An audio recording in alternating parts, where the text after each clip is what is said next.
The crisis, of course, was transmitted through losses in foreign aid as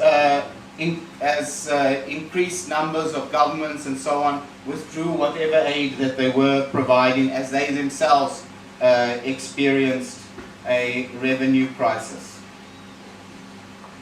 But also significant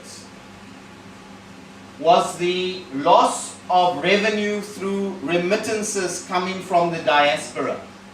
So many Africans that have gone overseas, gone to other parts of the world, lost their jobs and were not able to provide the same level of remittances on which many African families are extremely dependent on. So to give you an example, in the case of Senegal, 52%, equivalent to 52% of its export earnings come from remittances. So you can see what the scale of the effect is. In Lesotho, it's 45%.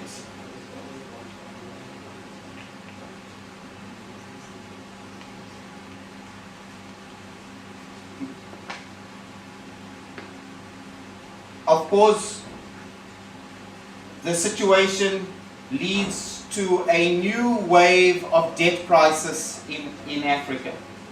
So in this context, Africa is forced,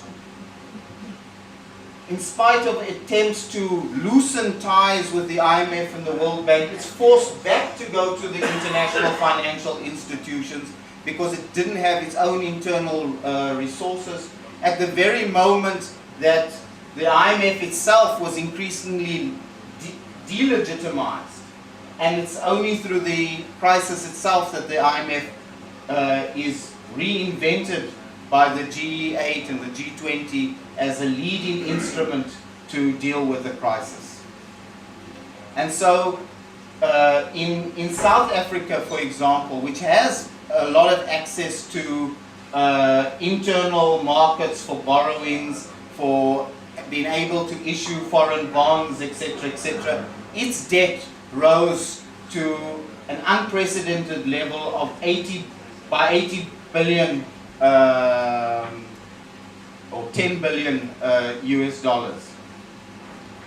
And of course, what we saw was many of the infrastructural projects that were started in a previous period have stopped, and you have these half-made bridges and roads, etc., as many as these were cancelled.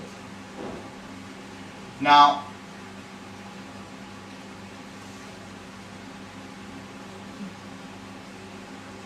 the social impact of this, I think most of you can appreciate, and I'm not going to go into the details of that.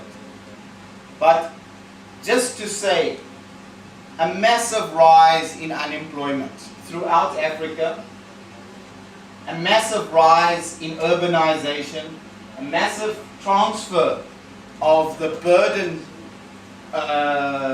as health and other social welfare was cut on women.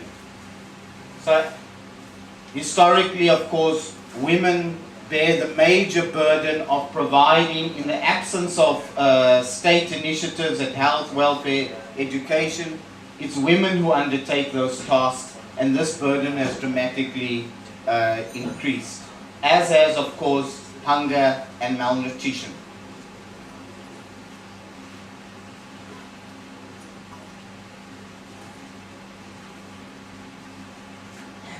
But I think that is almost easily understandable, and it's understandable from what I was describing earlier in terms of the social crisis that Africa faces. What I think we need to, and what I want to end up with, is just talking a little bit about what this means politically. And what we politically.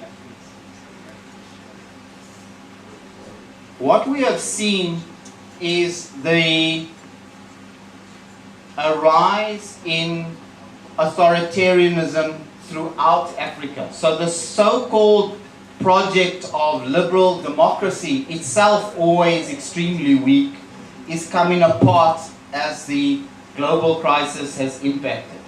So in order to divert people from the real source of the crisis, we see a rise in homophobia across the continent.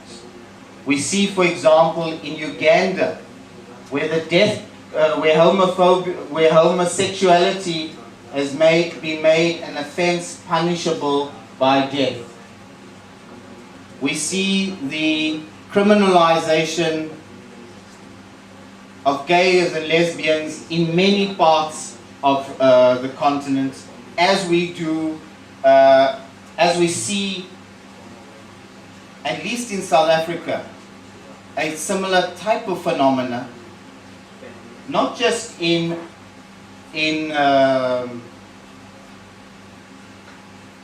ways in which the other is defined, but we see a rise of xenophobia in which, because of the crisis I was describing, of course you have millions of Africans from other parts coming to South Africa, and you have a situation in which, as the General Secretary of the Trade Union Federation, Kusatu, so nicely put it, the working class is at each other's throats, as people are, as foreigners are accused of stealing our jobs, stealing our women, and I won't make the same joke as I did last Saturday. Can you repeat it? The working class is brothers at each other's throats. Se están ahorcando, están peleando, ahorcando entre sí. And this rise of authoritarianism, this rise of repression, we see in many different countries now in Africa. We see it in Niger, where we've had a coup. We have similar processes in Nigeria, in Rwanda, in Burundi. In Rwanda, we had an election there last week where the three main opposition parties were banned from taking part. And of course, the president achieved 93% of the vote. And we also have the phenomena, I think, which is extremely important for us to take into account, is the collapse of the state and the rise of an alternative warlordism. So not an alternative where people are able to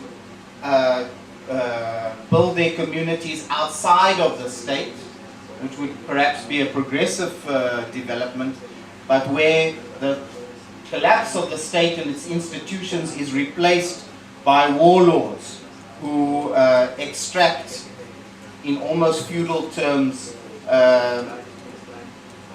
revenue from people. War.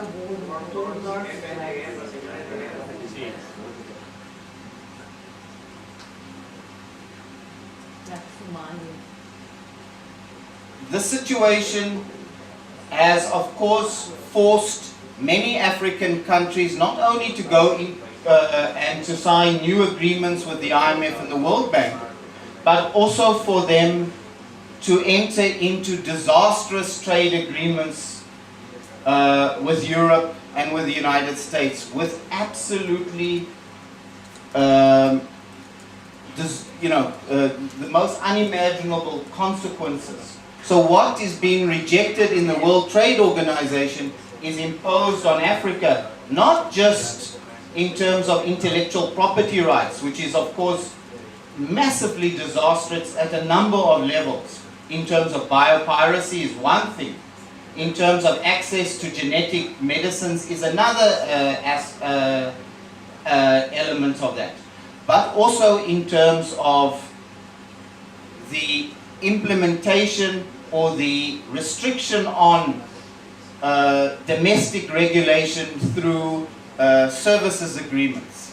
And this is something that is being negotiated in the WTO, and perhaps we should come to it, because I've just become personally aware of the level at which these new disciplines are being negotiated in the GATS agreements, which is going to make it almost impossible to regulate any foreign service corporation. And when you consider production itself, it's quite difficult often to distinguish what is production from service, because in the act of production, it entails a whole range of services.